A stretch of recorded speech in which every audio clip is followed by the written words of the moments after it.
Bonjour Alform et bienvenue dans cette nouvelle formation sur Exchange 2016 dans sa configuration avancée. Dans cette première vidéo, nous allons voir ensemble, dans un premier temps, je vais me représenter à vous, pour ceux qui ne me connaissent pas. Je vais également viser dans un second temps le public concerné. Nous allons voir également les connaissances qui sont requises pour suivre cette nouvelle formation sur Exchange 2016 configuration avancée. Nous allons voir également le contenu de la formation dans ces différents chapitres, les objectifs de cette formation et les sujets qui ne seront pas traités dans celle-ci. Alors tout d'abord, je me présente Pierre Normand. Je suis ingénieur système et réseau spécialisé dans les technologies Microsoft. Je fais partie de la société actuellement Inside Group dans son entité Inside Consulting. Donc vous pouvez retrouver mon adresse mail pierre.normand@insidegroup.fr où vous pourrez me contacter à la suite de cette formation si vous avez des questions ou tout simplement pour pouvoir échanger. Je suis formateur consultant système et expert Exchange. Là où j'ai le plus d'expérience, où j'ai pu faire différentes migrations, diagnostics, conseils et autres. Voilà. Et du support également. Je détiens également les certifications SSCM 2012, Exchange 2016 et Office 365. Ces deux couplets me permettent d'obtenir le titre MCSE Messaging.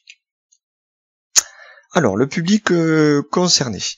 Pour cette nouvelle formation, ce sera également, comme pour la première, des administrateurs et des ingénieurs système, donc des personnes qui ont des connaissances dans les produits Microsoft principalement. Toute personne désirant compléter ses connaissances sur Exchange 2016. Et également des personnes qui souhaitent justement avoir, qui ont déjà suivi par exemple les formations de Emmanuel Vinazza, que je salue au passage, sur Exchange 2013, personnes qui ont déjà des connaissances peuvent directement accéder à cette nouvelle formation et qui auront des connaissances supplémentaires que moi j'ai développé dans la première formation et que Emmanuel a également développé sur Exchange 2013. Voilà. On va également avoir des personnes qui souhaitent déployer et configurer Microsoft Exchange 2016 avec des fonctionnalités avancées. Les connaissances qui sont requises. Avoir suivi la formation précédente Exchange 2016, installation et configuration. Et également des personnes qui ont déjà un bagage technique sur Exchange, comme des personnes qui auraient suivi la formation de Emmanuel Vinazza sur Exchange 2013. Mais il est quand même conseillé, je fais des rappels et je présente de nouvelles choses comparé à Emmanuel. Donc j'ai fait des rappels, j'ai rappelé ce que Emmanuel avait déjà présenté sur Exchange 2013, puis les nouveautés et j'ai essayé de compléter un petit peu les connaissances que Emmanuel vous avait déjà apportées. Donc là vous pouvez retrouver cette première formation qui est disponible sur cette adresse-là de Exchange 2016, installation et configuration.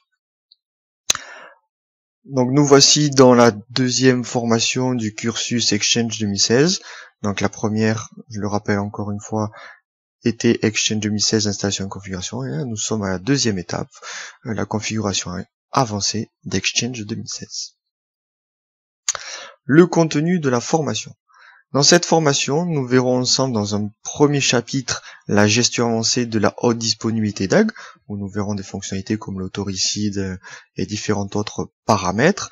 Nous verrons dans un second chapitre la gestion avancée des bases de données de boîtes aux lettres.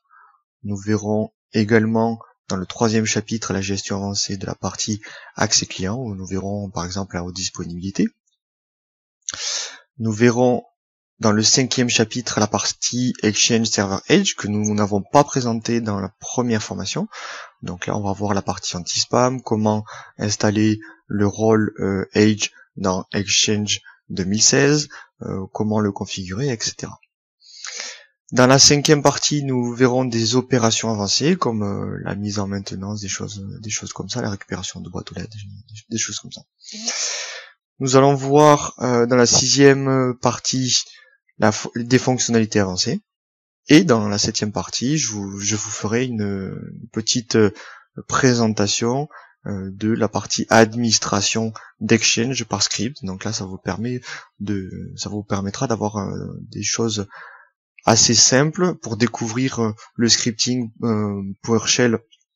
Donc via PowerShell pour l'administration d'Exchange 2016, où vous pourrez sur toute une population par exemple d'utilisateurs, leur activer les boîtes aux lettres, leur changer des paramètres, des choses comme ça. Bon, je vais essayer dans cette partie de faire des choses assez simples. Ceux qui ont des connaissances sur le scripting PowerShell verront le lien avec Exchange, et ceux qui ont justement un bagage plus sur PowerShell, on ne verra pas des choses comme le try-catch, la gestion d'erreurs. Non, je vais faire des choses assez simples que tout le monde puisse comprendre et administrer simplement par script l'environnement Exchange 2016. Voilà. Maintenant, les objectifs de cette nouvelle formation. Compléter ses connaissances du produit Exchange 2016, également découvrir et mettre en place des fonctionnalités avancées de Exchange 2016, comme vous avez pu le voir dans les différents chapitres que je viens juste de présenter précédemment. Nous allons pouvoir acquérir des connaissances permettant d'administrer notre environnement Exchange 2016. Donc là, il y a aussi des points communs avec Exchange 2013. Par exemple, la mise en maintenance. Je vais vous montrer le processus officiel de mise en maintenance d'un serveur Exchange, par exemple dans un DAG, c'est là où ça a le plus de sens. On va isoler un nœud pour pouvoir par exemple patcher, faire une opération de maintenance. Et je vous montrerai le processus officiel qui est exactement le même que sur Exchange 2013. Donc ceux qui ont des environnements Exchange 2013, c'est le même processus que je vous présenterai. Et également, ce que je vous souhaite, ce que je vais m'attacher à essayer ensemble, c'est de passer un bon moment pour que vous puissiez justement acquérir ces connaissances avec une formation plaisante. Voilà. Allons-y, c'est parti. Passons maintenant à la vidéo de présentation de notre environnement pour la formation. À de suite.